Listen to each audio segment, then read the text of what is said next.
Welcome to Healthy Pets, Healthy Owners. I'm Dr. Edmund Sulkowski. We just had in Peters Township Fire Safety Week and Public Safety Week, and actually in Peters Township it's Public Safety Month and Fire Safety Month, really, when you think about it. So I invited Lieutenant Jordan Cramer to the show. Jordan, welcome. Thank you very much, Dr. Ed. Jordan is with the Peters Township Fire Department, and I thought it would be a great idea to kind of back up what happened this past week. This show's airing after the event that took place here in Peters Township. So we wanted to reinforce and educate people that didn't have the chance to come and attend the function. Sure. So, Jordan, how long have you been with Peters Township Fire Department? Just about 11 years now. I started as a junior firefighter when I was 14. So actually, what's the starting age that you can be a junior firefighter? So we accept junior cadet firefighters at the age of 14. And then they're able to start actually becoming a little bit more involved when they're 18.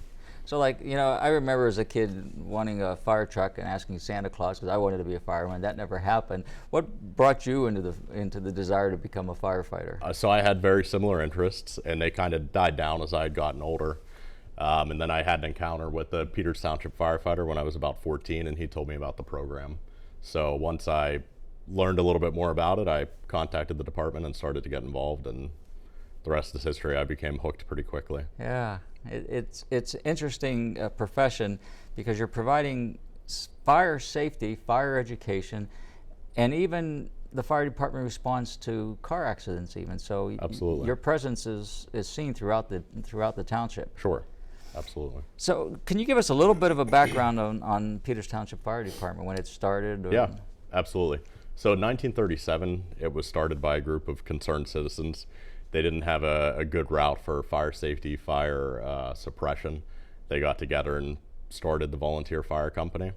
And eventually, in like the late 1970s, early 1980s, is when Peters Township started to add paid firefighters as well, which was really at the forefront of doing so, especially in our area.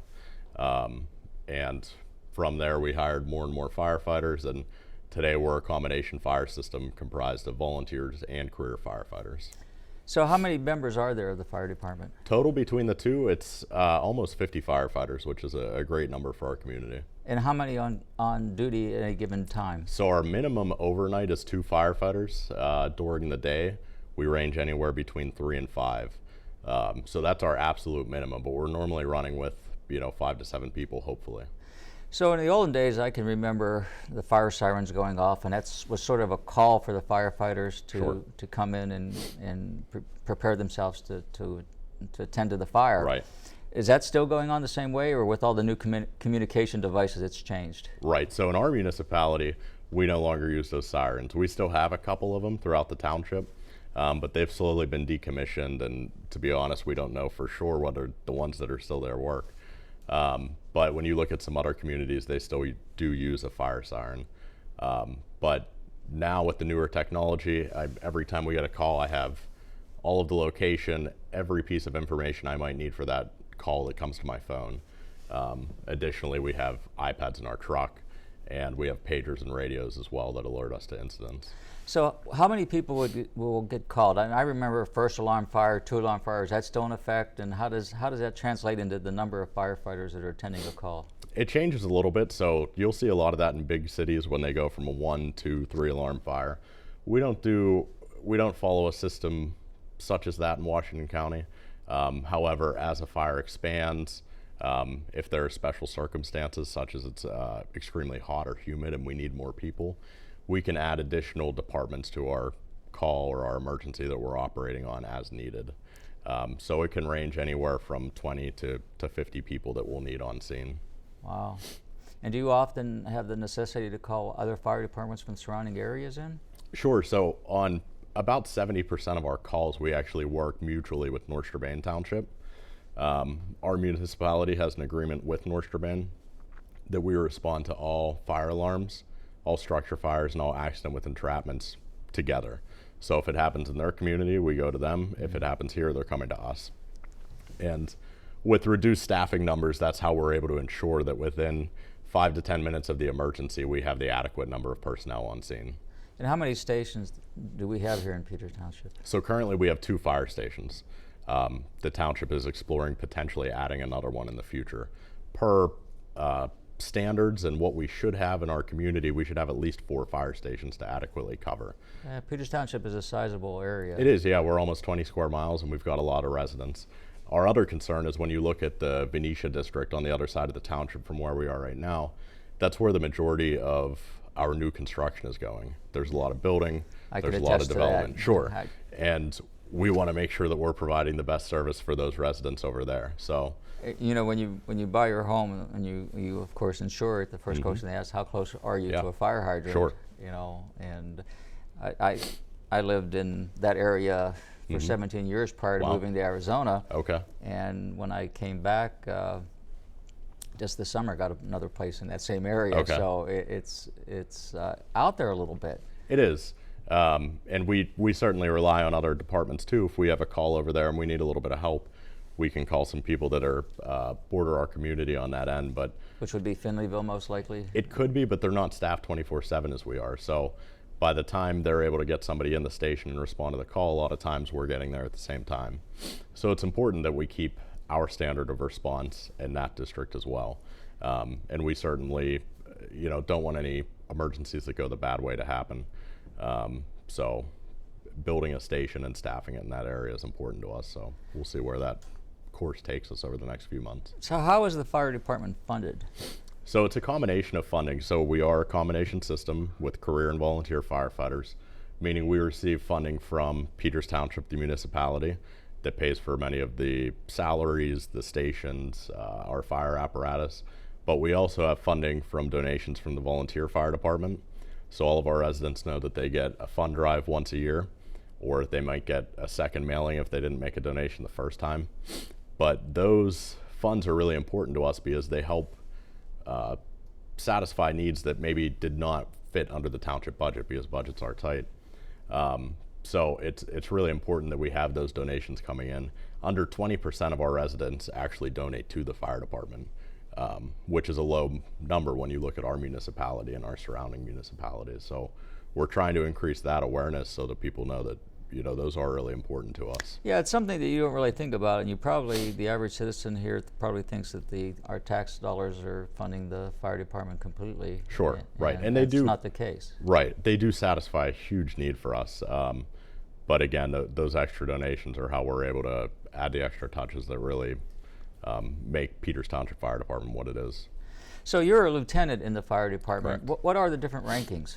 So we have our chief and a deputy and assistant chief, and then below that is a captain, lieutenants, and then our firefighters. So it works much like the police officers do in a sense. It's very similar.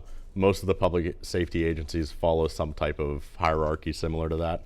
The titles might be different, but essentially the command structure is very similar. And then how many fire trucks do we have here in Peters? So we have 3 fire engines, we have 1 rescue truck, and 1 ladder truck, which was just purchased last year, actually. So a ladder truck would allow for higher elevation of buildings and Sure. so forth? And the one we just received is about almost 35 feet taller than the ladder truck that we had before. So that helps in a township like ours because the homes are set back from the street so far. With our old ladder truck, we had difficulty reaching them because of how far it was. So we've actually used our new ladder truck more in the 18 months that we've had it than we had our old truck, which we had for about 18 years. So the difference between the fire trucks are the one has a ladder attached, but the other ones don't?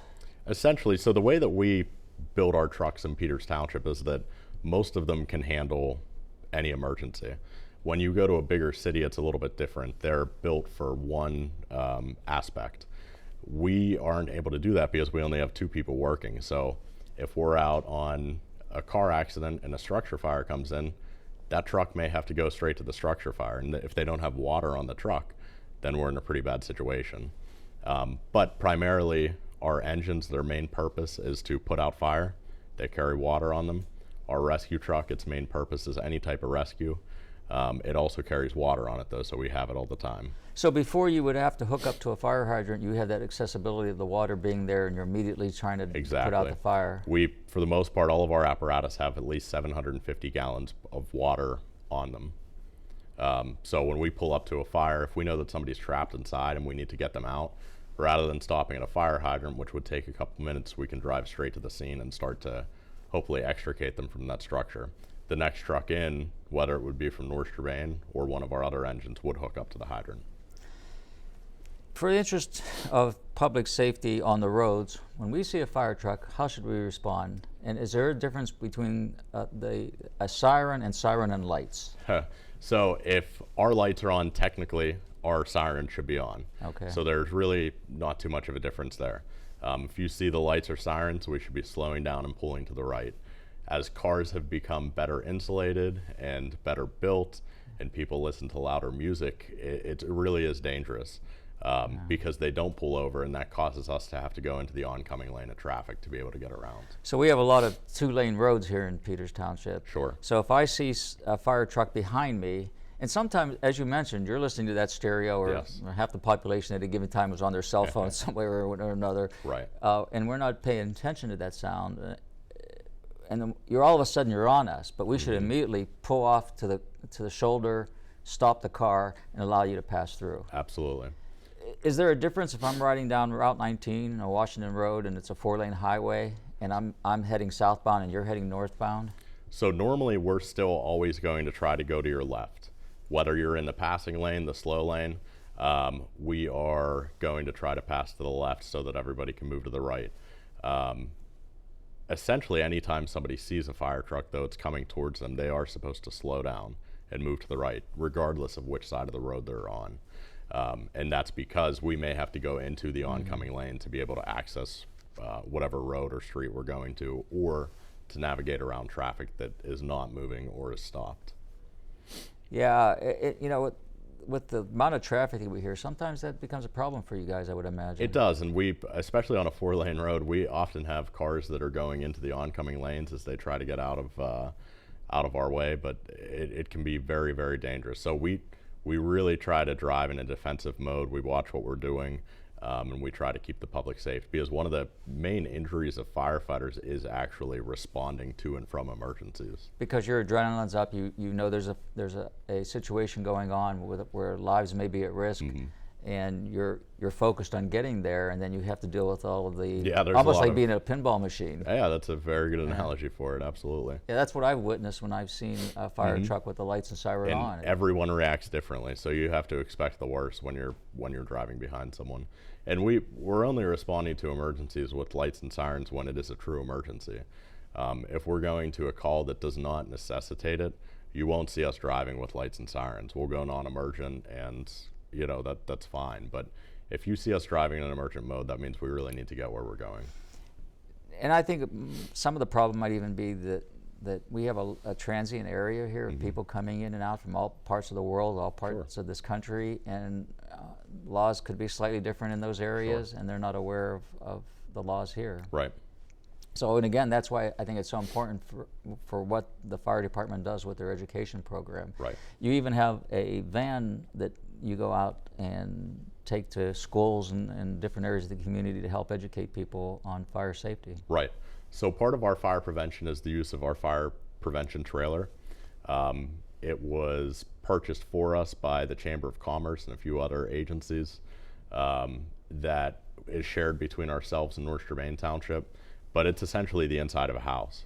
So when you walk into the trailer, you walk into a kitchen, there's a stove, cabinetry, a hardwood floor. It looks no different than the inside of one's house. And then from there, we can do fire extinguisher training, we can do stove safety training with kids, we can educate multiple age groups in that one trailer, and then we go into a bedroom simulator as well. So we'll go into the bedroom, we talk about what to do in case of a fire, if it's a child, if it's an adult, how the adult should try to get to their children, and then they're also able to actually climb out of a ladder out of the trailer that simulates if they were to have to climb out their window and go down a set of escape stairs. What's the #1 cause of fires? So in the U.S., the #1 cause is cooking fires, and it's almost 50% or over 50%. They track this data, and it changes slightly, but it's normally at least half of them are caused by cooking. And the reason for that? A lot of it's negligence. Somebody puts a pot on the stove, they forget it. a lot of times they leave the house. There are many, many times that we respond to automatic fire alarms where somebody has left the house and forgot that they had something on the stove. We're going to stay focused on Sure. these cooking fires, but you bring up a good point. So a lot of us everybody has to have, that's a law, an ordinance actually, that you have to have smoke alarms in your house, and they have to be tethered on each floor and so forth. But a lot of us have alarm systems that we've added to the homes that have smoke detectors. Right. So and I've been known to set off a few when I cook, when those go off, if we receive the call from the agency, whatever alarm company we have, asking if everything's okay, we don't respond. They're automatically sending, within a few seconds, Right. a call to the fire department. Normally we try to get that to happen simultaneously. Technically, from our standpoint, we want to be notified of it before you do, because we're coming regardless. So even if you call the alarm company and you say, hey, I burnt my bacon this morning, we're still going to show up to make sure that everything's okay. And the reason we do that is because a lot of times there's significant smoke in the house from whatever's been burnt. And people don't want to help. They might be too embarrassed. So we still go to try to help them out with that. Or somebody could be trying to do this intentionally. So if the alarm was set off and they call back and say everything's fine, even though they actually have a fire in their home, we don't want that to be able to happen. So ourselves and the police go to verify that it actually was a false alarm. So you go in full garb with the fire truck and EMS and everything? No, so as soon as we're notified of a proper code received, so whenever you're called, they ask you for a code normally. As long as you give the proper code, we're notified by our 911 center that it's a false alarm, and we downgrade to a non-emergency response. So you won't get 3 fire trucks, police, ambulance showing up. We just want to come to make sure that everything's okay. And get embarrassed because it's Right. cooking again. Yep, exactly.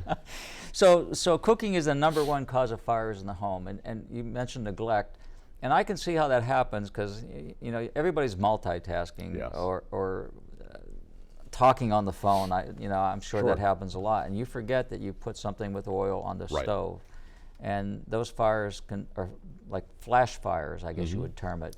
They can be, yeah, depending on what's that and what is in that pot. It can happen pretty quick. But people can be injured and die even just from smoke inhalation. Absolutely. Is that more common than an actual open flame fire? Normally, yeah. What causes them to lose function and to become disoriented first is the actual smoke inhalation, not being burned necessarily. So a lot of times when we find victims in a fire, they may not have been burnt. They'll have heat injuries, but they became disoriented. The smoke overcame them, and eventually they lose consciousness and die. They're losing oxygen and basically suffocating. Right. And older adults, the elderly, are over 2.5 times more likely to die in a fatal fire than someone else. They become more disoriented quicker, and they have more difficulty moving around. So the idea is when you're cooking, that's all you should be doing. Yes, correct. Not They should tending to the dogs, not Right. tending to the kids, not Right. being on the phone. That's correct. Yeah. That should be their main focus. They shouldn't leave the kitchen technically. But that is a big reason why we try to encourage people to have automatic detectors, because when these people might run out of the house to go pick a son or a daughter up from practice and it's something still on the stove, the only reason that their house doesn't burn down or it doesn't get worse is because we're notified from an automatic detector. And so that call's going to go through, and then you're going to respond to it. Right. Yeah. See, as a child growing up, the house next door to us burned. Wow. And it was a very intense situation. It is. And our house was actually about to go up. They expected it to go from the intensity of the flames and heat of the house next door to us. Right. And boy, that just sticks in your mind forever. It's a life-changing experience, especially for people who have witnessed something like that or have experienced a fire in their own home. It becomes a constant thought process. Everywhere you go, every time you stay in a hotel, if you're staying in a different house, is what happens if this occurs? How do I get out? There's a lot that goes through your head. It does, and I travel a lot, and I always try to stay on no higher than the third floor of a hotel. Right, and you'll notice a lot of people in the industry, especially other firefighters, but we try to get it to residents and citizens as well. Even when you go out to eat, you go to a movie theater, you go to an indoor concert, one of the first things we look for are where our fire exits are going to be. Back in the day, before fire codes were established and when they weren't enforced as much, a lot of fire deaths happened in big concert venues because of pyrotechnic malfunctions, and all of these people were trying to run out of this area at once, and they end up clogging the doorways. It becomes a really, really bad scenario. So that's one of the reasons that we have so many codes. And in Peters Township, we put a lot of time and emphasis into enforcing those codes. So cooking number one. So we know we got to focus and cook, and you mentioned elderly. What's number two? So number two would be heating one's home. A lot of people try to heat in ways that we don't really suggest inside of a house.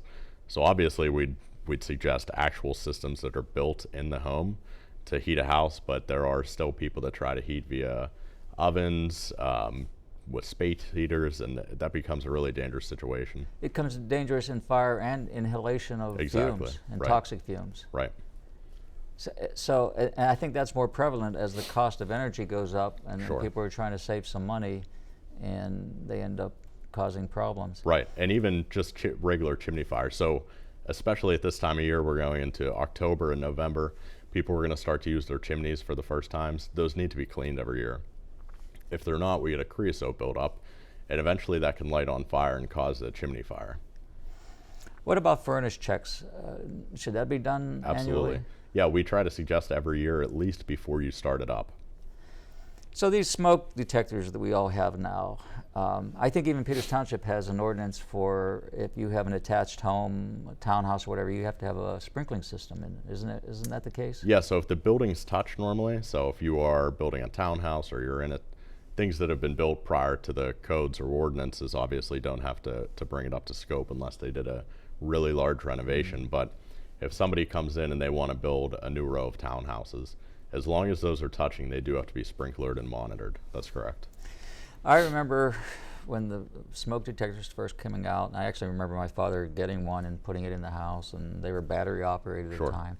And then the old adage, you fall back and you spring ahead, you change the batteries. That's still in effect? Yeah, that's still something that we use. And so we're about to fall back here on, what, November 3rd or something like that, right around then. So it's time to just replace your batteries regardless of whether...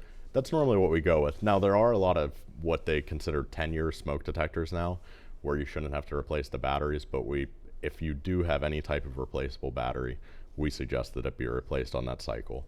And if we have a population in the township that's unable to change it due to how high they are, if it's elderly that doesn't have somebody that can do it, we are very, very, very happy to come and do that for them. You're just making me laugh because I just got this new house and it has cathedral ceilings and two-story ceilings and everything. And there's a smoke detector that still has a wrapping on it for, I guess, when they were adjusting. Yeah. And I don't have a ladder big enough to go. I think I got to call you. Yep. Yeah, give us a call. We try to do anything that we can to help our residents.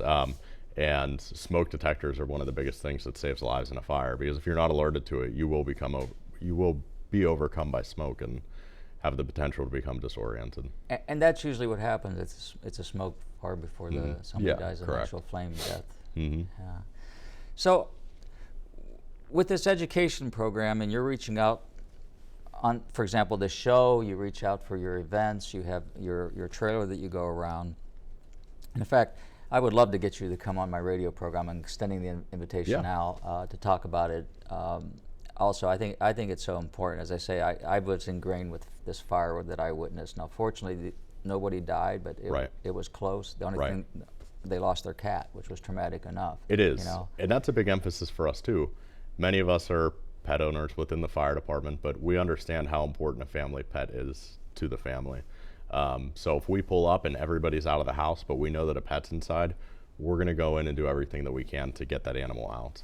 So these markers I see sometimes on windows, kids room, pet inside, are they good alerts for you guys? They are, but we steer away from putting them in the windows anymore.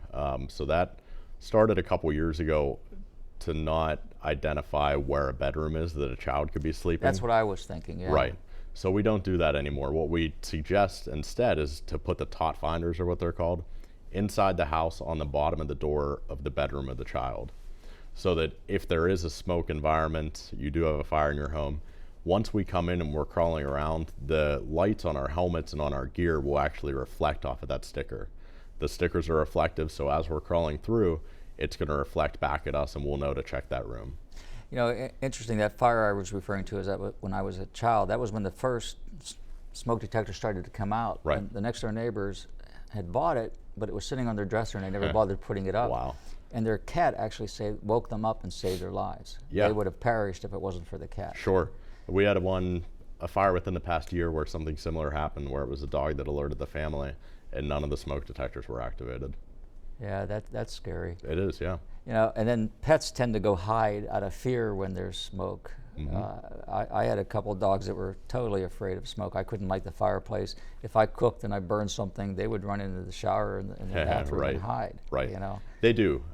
We had a fire about 3 to 4 years ago in Cecil Township that we ended up being the first on scene, and we'd put the fire out, and I was searching and came across a dog that had been hiding. So we brought him back out, and we were actually able to resuscitate him. He went to the vet hospital for a little while and came out, but he could, anytime he smells smoke now, he becomes paranoid, basically. And I still stay in touch with the owners, but if he comes in our station, because he'll come and visit every once in a while, and smells smoke on gear, becomes totally different. It's interesting. You know, we're at the end of our show, Jordan, and maybe we should have had you here for an hour. I'm going to invite you back. Okay, yeah, I think there's so much more we need to talk about. And I'd like to, when you come back, talk about electrical fires. We didn't get a chance to talk about that because people were overloading all their extension cords and their with all the electronics that we have today. Right. So we're going to get you back as soon as we can to continue I'd this be happy conversation. Thank you so much, Lieutenant Jordan Cramer from Peters Township Fire Department. Remember, a healthy pet is a happy pet. When you're healthy, you're happy as well. We'll see you next time. Thanks. Thank you, everybody.